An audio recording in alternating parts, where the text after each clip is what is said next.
Imagine with me for a minute that you just moved to the city where your practice is and you need a specialist, but you don't know anybody, you don't have a primary care doctor yet, but you have a problem that needs to be addressed. What's the first thing you're going to do?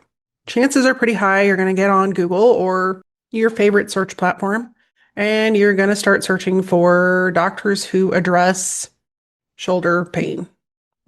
I will throw that out there as an example. When the search results come up, you're likely going to see an AI answer that describes what the shoulder pain is coming from and maybe a reference to a practice nearby. Is that practice yours? And maybe not. Below that, you're probably going to see two or three sponsored listings from your competitors or maybe even yourself if you're running ads. And then below that, you're going to see three, four, five, seven other entries.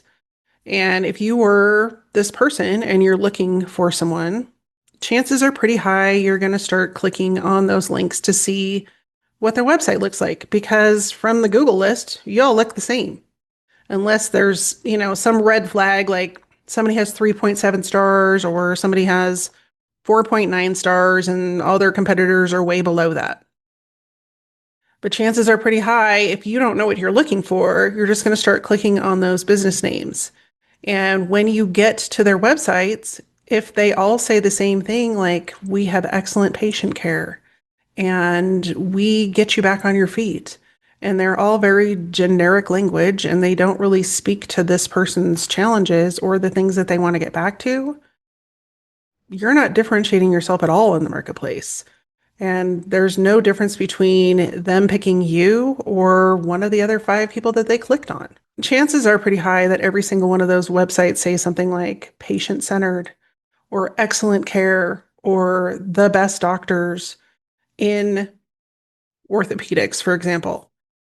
If every other website says that, that's not a differentiation factor. That's just you mimicking what everybody else in your industry is saying. And differentiation is what speaks clearly and loudly to the people that need you and what you do. In this episode, we are going to dive into how to create real differentiation in a crowded marketplace that not only makes you stand out, but gives you the opportunity to serve people at a higher capacity. And with a higher capacity usually comes higher revenue. If we haven't met yet, I'm Elisa Connor, and I show up every week on YouTube to share with specialty medical practices and professional services ways to connect and measure revenue that you're investing in your marketing to actual patients and clients. This week, we are talking about differentiation, and it's a huge indicator of whether or not you're standing out online. And it's even more important now than it was in the past for the simple reason that AI is taking over all the content creation. So your competitor down the street can plug everything into AI and spit out content like crazy, which might work for SEO, but if it's not done right, they're not showing up in the AI answers. And as I mentioned, that's the first thing people see now when they go to Google. AI will try to answer the question, and each of those answers is coming from someone's website. But if your website isn't one of those answers, you're not going to show up.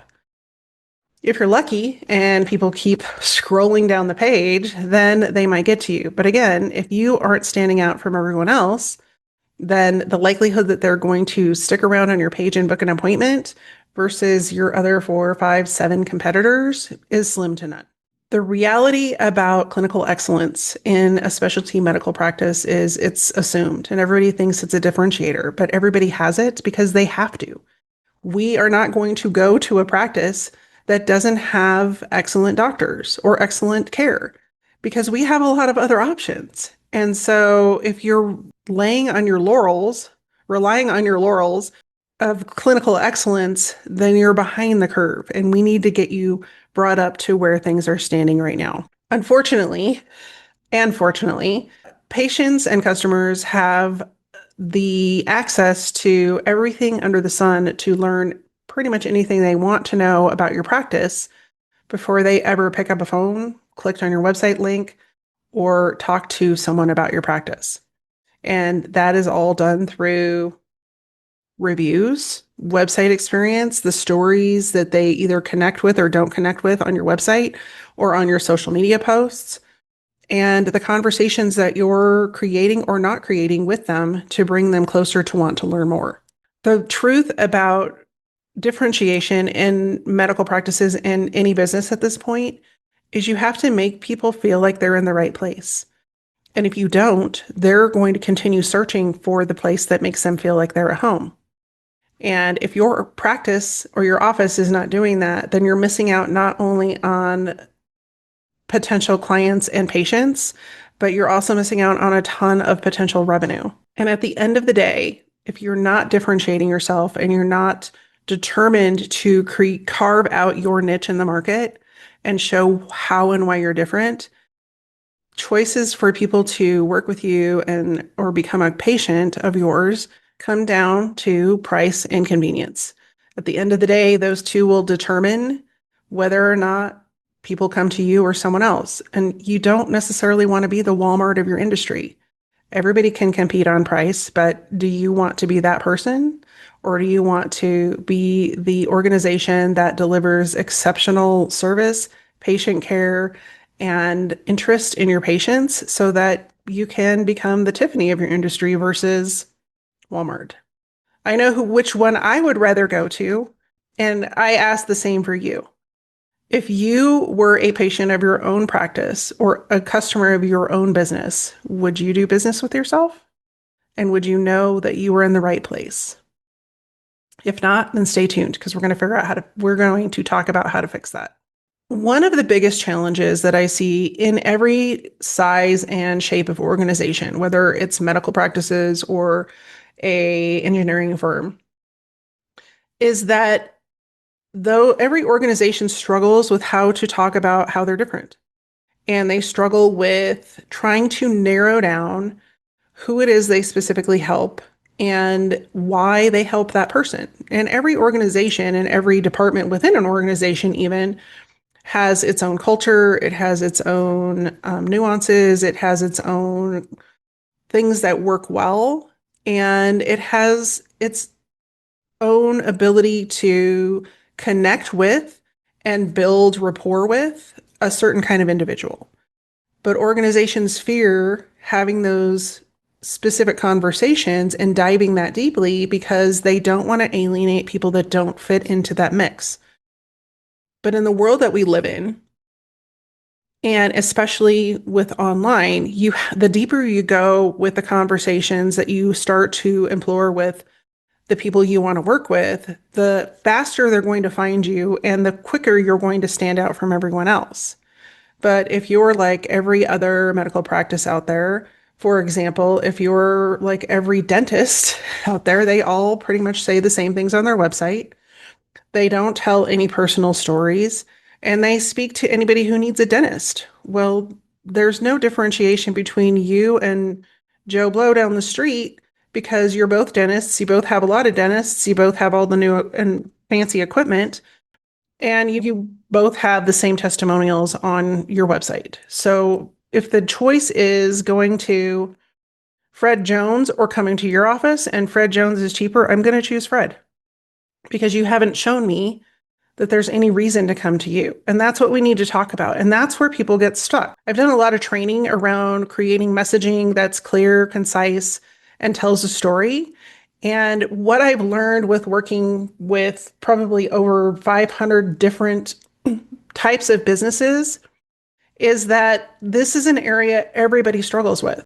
It's really hard to tell the story that your customers are looking for when you are so invested in the story being told the way you have experienced it. And that's really what it comes down to. I've worked with medical organizations that have, 5 doctors. I've worked with medical organizations that have 50 doctors. I've worked with corporations with over 500,000 employees. But at the end of the day, that story will either resonate with the people that want to do business with you or it won't. And if it doesn't, then you've lost them. And more often than not, because people within an organization are all like-minded and have been involved in the organization, it's really hard to pull themselves away from the story they've been telling themselves and the story that they want to be told to tell the story that's actually going to bring new people into the office. One of the telltale signs of an organization that doesn't know how to differentiate is they spend a lot of time talking about all the things that they do. They talk about their services, they talk about their newest equipment, they talk about the credentials of their doctors, they talk about all of these different things. But at the end of the day, nobody's shopping for any of those things. And whether you're going to a doctor or you're looking for an architect, you're shopping for something. And if you don't know what that is, and you don't know the outcome of what it means to the person that's going to buy that item, service, whatever it is, then you aren't speaking their language, because people are shopping for a solution to their problem and the end result of having their problem solved. 90% or more of websites that I look at never talk about this. They immediately go into, we service this, we do this, da, da, da, da, and they go into solutions. Rarely are they talking about the problems that people, human beings, are going to relate to in a way that makes it very evident that they need your services. And this is where you lose people. The people that can identify, discuss, and confidently express the results that their patients or their customers will get will win every time.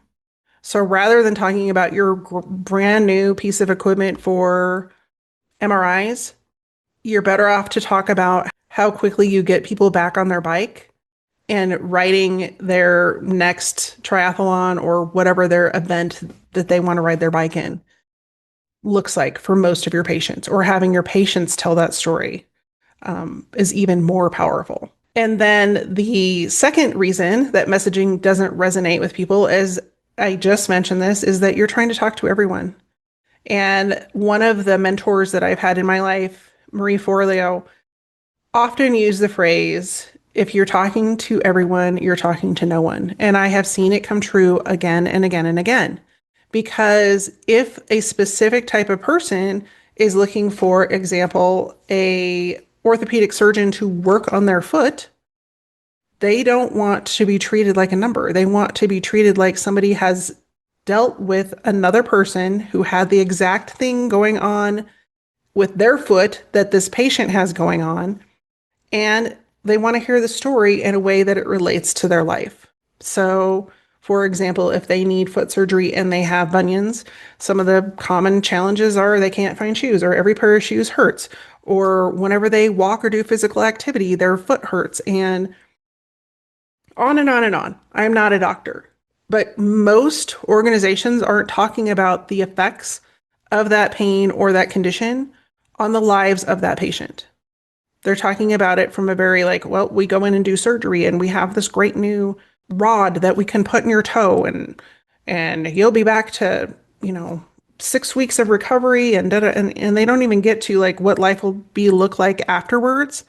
Or if they do, it's so generic that it never really clicks with the audience, because they're trying to talk to every person that would have a foot injury instead of making it personalized and getting out of the fear-based marketing, which is talking to everyone instead of talking to specific patients. So a way to look at this is, if your organization, I've seen very few examples of specifically specialty medical practices who talk about results for specific patients. The one that comes to mind very specifically calls out cyclists, and they work specifically with cyclists, and they can tell those stories. They have no problems getting business, because every cyclist within a 50-mile or more radius is going to go to that doctor, because they have put their line in the sand and said, we work with cyclists. Most other organizations are too afraid to do that. But that's exactly the reason they're not getting the traction that they want and need. When you're specific, it automatically creates trust. From the simple perspective that you have told a story, that you understand what it means to a cyclist, to have surgery and have to recover. And you can tell the stories about that process very specifically because you've helped people through the process. Maybe you've gone through the process, or you're a cyclist yourself and you know what it means to get back on the road. When you're trying to talk to everyone about everything and about all the things you do, it makes it really hard to get specific because that is a giant undertaking and it makes it very hard to be successful. Now, one of the things about specificity that I like to bring up, because it freaks people out to get specific, especially in their marketing, is that just because you are being specific with the verbiage and the language that you're using on your website doesn't mean that's the only thing you do. It just means that that's what you've chosen to be known for. Now, does it mean that this clinic that I'm talking about that helps cyclists doesn't ever work with anybody else? Absolutely not. They have many doctors, many services, and they have many testimonials from people that are not cyclists. But because they put their line in the sand for cyclists, they automatically attract that audience and most people that are connected to the cyclist because word of mouth is a real thing in both medicine and business. So another example is my son works for an engineering company and they are known for building all of the big venues, stadiums, the Sphere in Las Vegas, and very big venue projects like that. So it's almost a joke in the industry that other people won't even apply for big projects like that. For example, in Denver, we have a new stadium that's being proposed and also a new training camp for the Broncos. And the word on the street is it doesn't matter if we apply for it or not because ME is going to get it because that's what they're known for. 9 out of 10 times, that's true. But that's because they've made a name for themselves in that specificity. And so with their brand comes trust. That is just an example of what could be possible for your brand and your organization. Now, does that mean they only do stadiums? No, they do all kinds of buildings. They do all, from new construction to remodels and on down the line, everything from electrical to mechanical engineering, you name it. But what they're known for and how their name comes up in conversations is for large venues. And so if you aren't dictating that and telling that story, then either the story isn't being told or it's not being told effectively. Now, does it mean that you don't have a special sauce within your organization or within your practice? Absolutely not. The people, the culture, the values, and the philosophy within your organization is unique to you and to your practice and your business. But if you're not effective at telling that story, you're just keeping that to yourselves and nobody's going to know. And that's where people get stuck. They get stuck in telling the story in a way that is enticing and interesting and valuable to people outside of the organization. So you could be the best clinical practice in Denver, but if you don't know how to tell the story, nobody's ever going to know that. And that's where people get stuck. That's where their biggest differentiation factor exists. And they're not taking advantage of it. One of the best ways to differentiate yourself in today's marketplace is to outhuman your competition. This is a term that I came up with that is built on the philosophy discussed by Will Guidara in Unreasonable Hospitality. Will Guidara built a very successful and famous restaurant in New York City called 11 Madison Park. Of course, he focused on having the best food and the best chefs and all of those things. But what he became known for was creating unique and special moments of unreasonable hospitality for the guests in his restaurant. What he became known for was the unique experiences that he provided for people that were delivered unexpected joy. Now, whether or not you think you have a relationship with your patients or customers when they walk in your door, you do. You've started to create that relationship before they ever even got to your office. And you have opportunities along that journey to wow them and give them unexpected joy. Whether or not you're taking advantage of those opportunities is fully up to you. That's one of the things that I help people delineate and create in their organizations so that they do stand out from their competitors. And part of that is messaging, but a bigger part of that is the actual experience that people have. And that experience is being determined whether you're in the room or not. But you have the ability, the responsibility, and the capability to create that patient and customer experience every step along the way. And if you aren't doing that, that's where you're leaving not only patients behind, but revenue and opportunity. What would it look like for you to apply the unreasonable hospitality framework to your organization? Not as a marketing campaign, but as a way that you operate and the way you do business. Will Guidara didn't adopt unreasonable hospitality as a shtick, for lack of a better term. He adopted it because he cared about the people that came to his restaurant and he cared about his staff. And he wanted everyone to be successful in their career, but also in their experience with him and his brand, which was his restaurant. So if you were going to adopt that for your organization or your medical practice, what would it look like? What would it feel like to the people that visited your office? What would they be telling other people about their experience from the minute that they started to engage with you? Would they want to share an article? Would they be willing to share a post? Would they feel moved by a story that you shared? Or is it just dribble like everyone else is putting out these days because you can create it with AI? If it's not personalized and it doesn't invoke emotion or connection, then you might want to rethink the way that you're proceeding with trying to differentiate yourself in the marketplace. So let's walk through some examples of how this could look, specifically in a medical practice. So if you have a patient or an incoming patient that maybe is nervous about a diagnosis, so maybe it's someone that lives on their own and they are potentially looking at ankle, foot, or hip surgery, all of which can be very challenging while living on their own to get to the places they need to get to and do the things that they need to do. And they're concerned about what that looks like. But if you had a coordinator that could reach out to them and answer their questions and give them resources so that they could prepare ahead of time, what would that do to the relationship?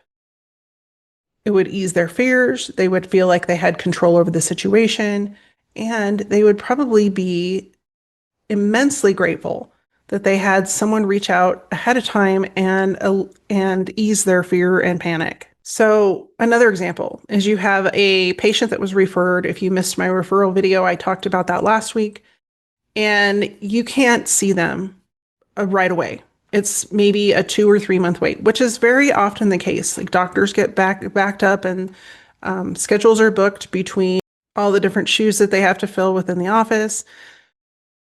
Things happen. But what if instead of, well, it's 3 months, suck it up, which is most of the time the attitude, instead they got a very welcoming letter that said, we appreciate you being here. We know that it's so inconvenient that you have to wait this amount of time. We are doing our best to see patients as quickly as possible, and we are just grateful that you have chosen us. And we really, really appreciate your patience in this matter. If there's any opportunity that we can get you in faster, we will reach out to you. If you want to be placed, on a wait list or whatever that is, you can click this button and our team will ensure that you're on the wait list and we will keep you notified if something opens up sooner. That goes a long way because most people aren't doing that. They aren't taking the time to have those conversations. They're not taking the time to make people feel like people. And especially if an organization is having a challenge with getting patients in right away, if you can follow that up with just simple acts of kindness and communication, the chances that they will not only be more patient while they're waiting for their appointment, but they will tell other people about it are exponentially higher. And then another example is if you have a long-term patient and they refer a family member or a friend, It would take a physician maybe 2 or 3 minutes to send a personal note saying, thanks so much for referring your family or friend. Not a templated email, but just a quick note that says, this is really me. It could have their picture, it could have their name, whatever. It could be a handwritten note, however your organization wants to handle that. But that note will mean the world to them. I remember years ago, this is an example I have that's not exactly related to medical, but is a great example of this in place was years ago, I worked on Barack Obama's first campaign for president. And that Christmas, I got in the mail a Christmas card from the White House that was a thank you note for working on the campaign. And it was signed by his name. And, not every thank you note was specifically written out because that would be impossible because he had millions of people working on his campaign. But I would bet every single person that worked on the campaign got a note that was signed by him from the White House. And I just remember, in fact, I still have it. And I think that was the first time that on a large scale, I could see the importance of just those human connections and human touches. Now, does every campaign do that? I don't know because I haven't volunteered on any other campaigns, but I know for me personally, having that Christmas card come from the White House addressed to me, thanking me for working on the campaign was really meaningful because I gave up a lot of my personal time and energy to do that and to go canvass and do the things to help him get elected. Now, does everybody have the resources or team or time or staff to do that? No. But if you are trying to grow your practice and referrals are important to you, can you spend 2 or 3 minutes per new patient just sending them a quick note? And whether that is handwritten or email or whatever it might be, I'm a big fan of handwritten notes, even if it's short, for the specific reason that nobody does it anymore. And if you send a handwritten card to somebody, they will likely get it and hold on to it, and it is more meaningful to them because it's not something that happens all the time. People get emails all day, every day. But a handwritten note, that's something that stands out. So when you're creating content, if you're creating regular marketing content, what most practices will do is just create the same things that all their competitors do. They hire an agency, the agency goes and looks for search terms, and they talk about all the different things that usually AI is writing the article and pulling from everyone else's article, the same information about the same conditions, about whatever general knowledge that they want to put on the website. But ways to differentiate yourself on your website and in practical ways, whether that's social media, writing blog posts, or all of the above, is to bring what happens inside your organization to the outside and taking those little stories and making them public. You don't have to get into specific medical conditions. You don't have to release specific things that are going on with patients. You can keep these at a higher level. And what's even better is if you can get the patients to tell the stories, because then when they are talking about their transformation of not being able to do the things they liked, like play golf, or they always had to ride a cart, or they were really slow, or their golf game was getting worse because their foot was bugging them, or whatever it might be, to I had the best game ever. I can walk 18 now. I never have to be in a cart unless I want to, or if it's raining, or whatever those stories are. They can be lighthearted, they can be funny, and when the patients tell them, there's going to be even more emotion and personalizations in those stories, and it takes so little to document those and to get them out so that other people that are facing those same challenges can see that life doesn't have to be the way that it is right now. They can actually reach the other side. The other way that you can do this is by having your docs create content about why they do what they do. I've mentioned this one before, but it's really important. Like, everyone can talk about their specializations and their extra training and their medical school experience and, all of the letters after their name. But at the end of the day, the everyday Joe Blow doesn't care about those letters. They care about why you do what you do. And so maybe you have an experience where You are a pediatric specialist. And the reason that you work with kids is you had an experience as a kid that a doctor helped you. But nobody knows that story because you don't talk about it. You just talk about the letters after your name. And I'm not discounting that. I know doctors go through immense training and it's a lot of work and it's very hard and time consuming. But at the end of the day, every doctor goes through the same training. The thing that makes you different is the reason you do what you do. And if that's treating kids because as a kid you broke your leg and you didn't know if you'd walk again, that's a very compelling story. And any parent or child that needs to have surgery on their leg, for example, or have rehabilitation done on their leg, wants to know that story, but you're not telling it. So if you can think about those examples and the way that is meaningful to the people that want to work with you and come to your practice, your physicians probably have story after story after story that they could share, but nobody's asked them. They could create a 3 to 5 minute video on their phone, or you could record them for 3 to 5 minutes, go and edit it, and that becomes very significant content that nobody else is creating. And it can't be replicated by AI or templated so that somebody else copies it because they're personal, they're unique, and they tell such a compelling story.